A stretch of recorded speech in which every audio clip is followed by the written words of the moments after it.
জানোই রবিবারে আমার অবস্থা খুবই খারাপ হয়ে গেছে। এত শরীরটা খারাপ, রান্না করতে ইচ্ছে করছে না, বাধ্য হয়ে রান্না করতেই হবে। আর আমার ঘরের কাজকর্ম মোটামুটি কমপ্লিট হয়ে গেছে। হাসির আজকে প্রোগ্রাম আছে, হাসি চলে গেছে স্নান করতে। আমি রান্নাটা করে কোনোভাবে স্নান করতে যাবো। আজকে হাসিদের কী করে রেডি করবো, আমার শরীর তো দিচ্ছেই না। রে হাসি, হাসি, হাই হাসি, তোর কি খাওয়া হয়েছে?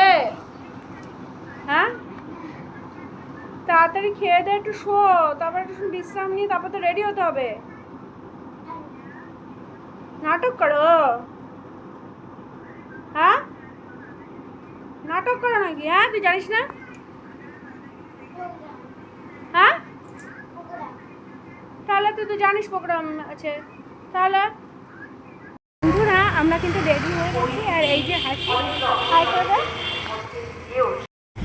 হাসিদের নাচের অনুষ্ঠানে হাসিকে প্রথমে পৌঁছে দিয়ে এসেছিলাম বন্ধুরা। তারপরে আমি আবার একটু বাড়িতে এসেছিলাম, বাড়িতে এসে মাকে চার ফাঁক করে দিয়ে আবার গিয়েছিলাম। তো প্রথমে যখন গেলাম তখন দেখলাম তোমার আবৃত্তির অনুষ্ঠানগুলো হচ্ছে। আর তারপরে হলো এই যে হাসিদের যে বড় গ্রুপটা তাদের নাচের অনুষ্ঠান। এখানে হাসিদের থেকে যে ছোট তাদের কোনো নাচের অনুষ্ঠান হয়নি। এই দেখো এই চারজন মেয়েও খুব সুন্দর পারফরমেন্স করেছে। তার মধ্যে তো মানে আর এদের ড্রেস কোডটা দেখতেই পাচ্ছ, সবাই সাদা রঙের জামদানি পরেছিল আর তার সঙ্গে নিয়ে নিয়েছিল তোমার হলুদ রঙের এই স্যাশে, হলুদ কালারের এই স্যাশেগুলো। খুব ওদের সাজগুলো খুব সুন্দর হচ্ছিল। আর পেছনের সবাই গান করছিল। কোনো এখানে সবাই বলতে গেলে কোনো মানে যে ক্যাসেট বাজানো হয়নি, এখানে সবাই তোমার লাইভ কনসার্ট হচ্ছিল, সবাই নিজের গলায় গান করছিল। আর যারা বাদ্যযন্ত্র বাজায় তারা তো সেটা করছিলেন। তারপরে আমাদের যে দাদার মানে যে হাসির যে স্যার, তার ওয়াইফ এসেছিলো পারফরমেন্স করতে, সাথে আরও অনেকেই পারফরমেন্স করেছিল এই মানে দাদার সুকান্ত দাদার স্ত্রীর সাথে। দেখাচ্ছি তোমাদের, সুকান্ত দাদার স্ত্রীও খুব ভালো, মানে হাসির স্যারের স্ত্রীও খুব ভালো ডান্স করে। তো যাই হোক এদের ডান্স সবাই দেখছিল। আর এরকম এক একটা অনুষ্ঠান হলে না গিয়ে মানে পাড়ায় হলে গিয়ে দেখতে বসে বেশ ভালোই লাগে, বলো বন্ধুরা?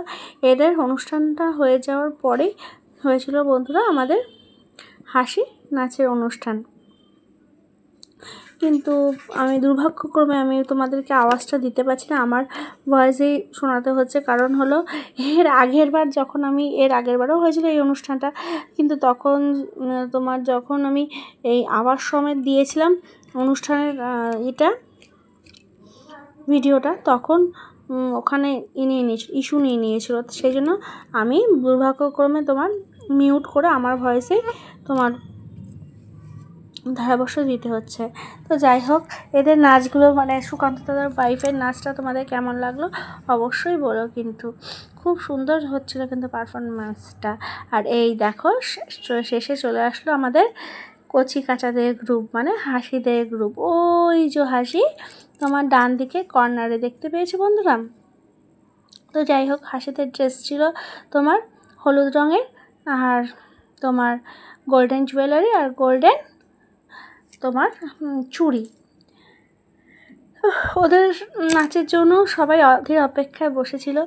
তো যাই হোক খুব সুন্দর করে সবাই নাচগুলোকে পারফরমেন্স করছিল। হাসি অবশ্য মাঝে মাঝে দেখে নিচ্ছিল পাশের জনেরা কীরকম করে নাচ করছে।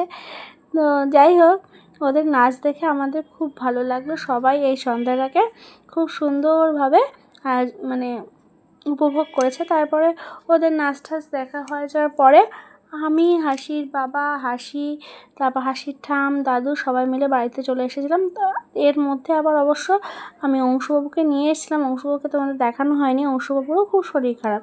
তো যাই হোক আর অংশুবাবুর দিদি মানে খুশিরও খুব শরীর খারাপ ছিল, তো দেখানো হয়নি। ওরা নাচ টাচ দেখে তারপর আমরা বাড়িতে চলে এসেছিলাম। বাড়িতে চলে এসে তারপর কি আমাদের এই যে আজকের দিনটা এখানেই শেষ করতে হলো। তো যাই হোক কেমন লাগলো পারফরমেন্স হাসির তোমার বড় গ্রুপের কবিতার ধারাভাষ্যগুলো তো শোনাতে পারলাম না, সেই জন্য অনেক অনেক দুঃখ প্রকাশ করছি। ভালো থেকো তোমরা।